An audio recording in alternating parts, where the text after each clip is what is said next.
দেখেন আমরা কত কষ্ট করে পাটের ক্ষেত করে কত পরিশ্রম করে টাকা পাচ্ছি তার ঠিকানা না। তো ফ্রেন্ডস, আজকে চলে আসলাম অনেক দিন পর একটি দুঃখের ভিডিও নিয়ে। তো এখন কিন্তু ভর দুপুর, দেখতে পাচ্ছেন এখানে কিন্তু পাট সাজানো হচ্ছে নৌকাতে। তো ফ্রেন্ডস, পুরো রোদ, এর মধ্যে কিন্তু মানুষ পাট কত দূর থেকে মাথায় করে নিয়ে এসে নৌকাতে সাজাইতেছে।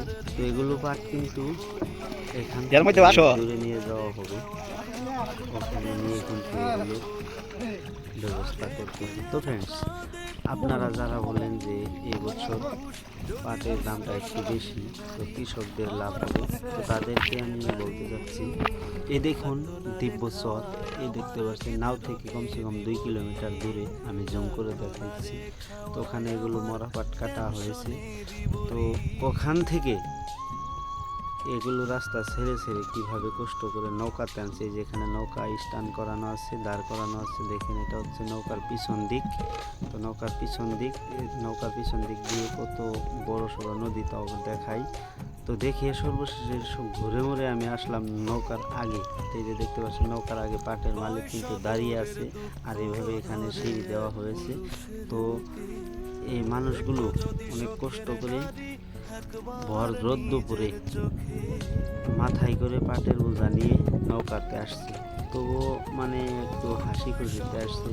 তো কষ্ট কাকে বলে শুধু যারা দেখবেন এই ভিডিওটা তারাই বুঝবেন যে মানুষ কত কষ্ট করতে পারে জীবনে, যে কষ্টর নাকি সীমা নাই। শরীর দিয়ে ঘাম বের হয়ে যাচ্ছে, রোদ তো আছে, তারপরেও তো এক প্রকার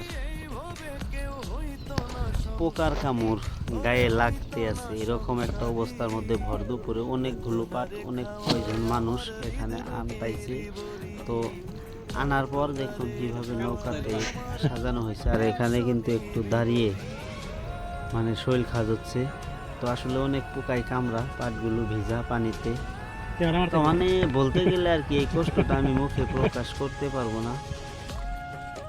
শরীরে কিছু নাই, কতজনের আছে কতজনের নাই। এই একজন দেখুন একটি শার্ট পরে আছে, উনি কিন্তু খালি গায়ে। তো ফ্রেন্ডস, কষ্ট কাকে বলে শুধু দেখলে বুঝতে পারতেন, আর যারা হয়তো এগুলো দেখছেন তারা বুঝতে পারবেন। দুনিয়াতে কষ্ট কাকে বলে না দেখলে কিছুই বুঝবেন না।